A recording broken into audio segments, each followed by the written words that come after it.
Povestea piticului Morocănilă și cântecul pădurii. Morocănilă era un pitic cu barbă stufoasă și ochii negri. El trăia într-o pădurice plină de viață. De ce se numea Morocănilă? Ei bine, pentru că zâmbea foarte rar, nu pentru că era rău, din contră. Era un pitic cu inimă tare bună și grijă pentru fiecare floare, firișor de iarbă și pentru toate viețuitoarele ce trăiau în pădurice. Doar că se supăra foarte ușor și mai ales bombănea cam la orice. Într-o dimineață de primăvară, când soarele mângâia frunzele și păsările cântau de zor, Morocănilă a ieșit din căsuța lui să-și curețe poteca. Iar a nins cu frunze peste cărarea mea. Și doar ieri am măturat, bombăni el, scuturându-și pălărioara. Dar nici n-apucă să ridice bine mătura, că un stol de vrăbiuțe gălăgioase aterizară pe crengile de deasupra lui.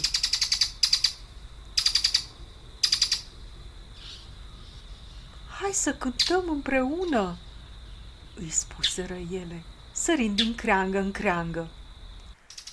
Vai, vai, nici liniște nu mai am, zise piticul, astupându-și urechile. Dar Morocănilă, îi strigă o vrăbiuță cu pene zburlite, muzica face munca mai ușoară. Poți să mături și să cânți cu noi.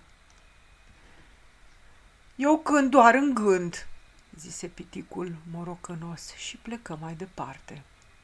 La câțiva pași mai încolo, un iepure alb și pufos ronțăia liniștit gardul lui viu pe care îl plantase cu multă trudă cu 2 ani în urmă.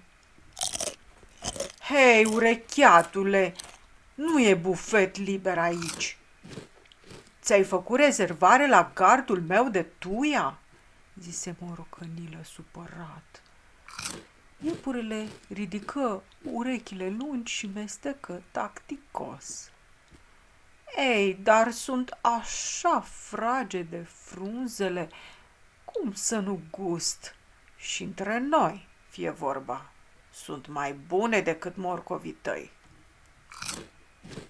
Piticul ridică ochii spre cer și mormăi supărat. Of, eu am grijă să-i dau morcov proaspeți și el îmi mănâncă gardul. De acum înainte nu mai vezi niciun morcov. Și te rog să-mi lași gardul în pace. Iepurele plecă trist și zise: doar gustam și eu o frunză că mi-era poftă. Ce pitic morocănos! Și plecă. Morocănilă se îndreptă spre malul lacului să-și mai răcorească gândurile. Dar ce să vezi, acolo un grup de păsărițe jucăușe făceau sărituri artistice de pe frunzele de nufăr. Uac, uac, sar și tu, Mia, strigă una dintre ele. Uite-mă! Zise alta și stropi tot ce era în jur, inclusiv pe Morocănilă. Ah, m-am gândit eu că așa o să se întâmple, strigă piticul, ștergându-și barba udă. Broscuțele se prăpădeau de râs. Scuze, domnule pitic, te-am făcut să arăți ca o salată cu barbă. Morocănilă se încruntă, iar picături mici se prelungeau printre firele bărbii lui stufoase. Se retrase bombănind, îndreptându-se spre locul lui preferat, o cascadă mică care se revărsa dintr-o stâncă ca o dantelă de apă. Cu un oftat lung se așeză pe o piatră caldă și privi șuvoaiele apei. Murmurul ei îl mângâia ca o șoaptă, topind ridurile de pe fruntea încruntată. Deodată, din desiș, apăru o căprioară cu blană catifelată și ochi plânzi. Se apropie de el cu pași sprinteni și zise: Morocănilă, de ce ești mereu supărat? Of, pădurea mea nu mă lasă să lucrez în liniște. Toți cântă, ronțăie, sar în apă și stropesc. Nu pot să fac ordine așa. Căprioara îl privi cu blândețe. Morocănilă, tu știi că pădurea asta e vie? Cum adică vie? Eu văd doar multă dezordine. Căprioara zâmbi și se apropie de cascadă. Vrei să-ți spun o poveste? Dacă e o poveste scurtă, că nu am timp și sper să nu te întrerupă nimeni. Promit că nu mă lungesc și că vei putea asculta în liniște.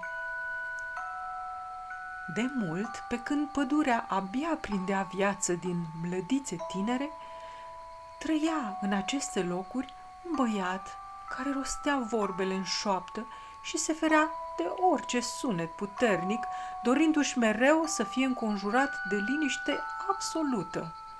Nu suporta nici vântul, nici păsările, nici greierii, așa că a rugat pădurea să tacă. Și minune, pădurea a tăcut 3 zile și 3 nopți. Nici o pasăre, nici o frunză, nici o picătură nu se mai auzea, doar tăcere. La început s-a bucurat, apoi a început să-i fie dor de ciripit, dor de foșnet, dor de susurul apei.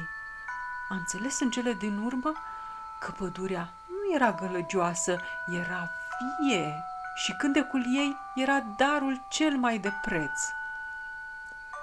Morocănilă rămase pe gânduri. Ceața din sufletul lui s-a topit. Auzea ciripitul vrăbiuțelor ca niște clopoței gingași. Pașii iepurașului fâșneau ca niște șoapte moi. Broscuțele cântau ca un cor de copii jucăuși. Susurul cascadei se auzea regulat ca bătaia calmă a unei inimi. Căprioară, cred că ai mare dreptate. Acum am înțeles că pădurea e plină de viață, dar eu am văzut doar dezordine, în loc să văd frumusețea ei. Pădurea mea nu face gălăgie, face muzică, zise el cu un zâmbet cald, uitând să mai fie morocănos. Exact, morocănilă, iar tu ești dirijorul ei. Piticul râse pentru prima dată cu tot sufletul. Atunci poate că mâine o să mătur poteca cântând. Și așa a fost. Din ziua aceea, morocănila a început să zâmbească mai des, să asculte mai mult și să bombăne mai puțin. Iar păduricea a rămas la fel de vie și veselă, dar acum avea un pitic care știa că sunetele ei sunt un cântec. Și voi, dragi copii, să nu uitați, fiecare sunet din natură are un rost. Ce pare gălăgie sau dezordine este de fapt muzica naturii. Dacă învățăm să ascultăm cu atenție, vom descoperi cât de vie și frumoasă este lumea din jurul nostru.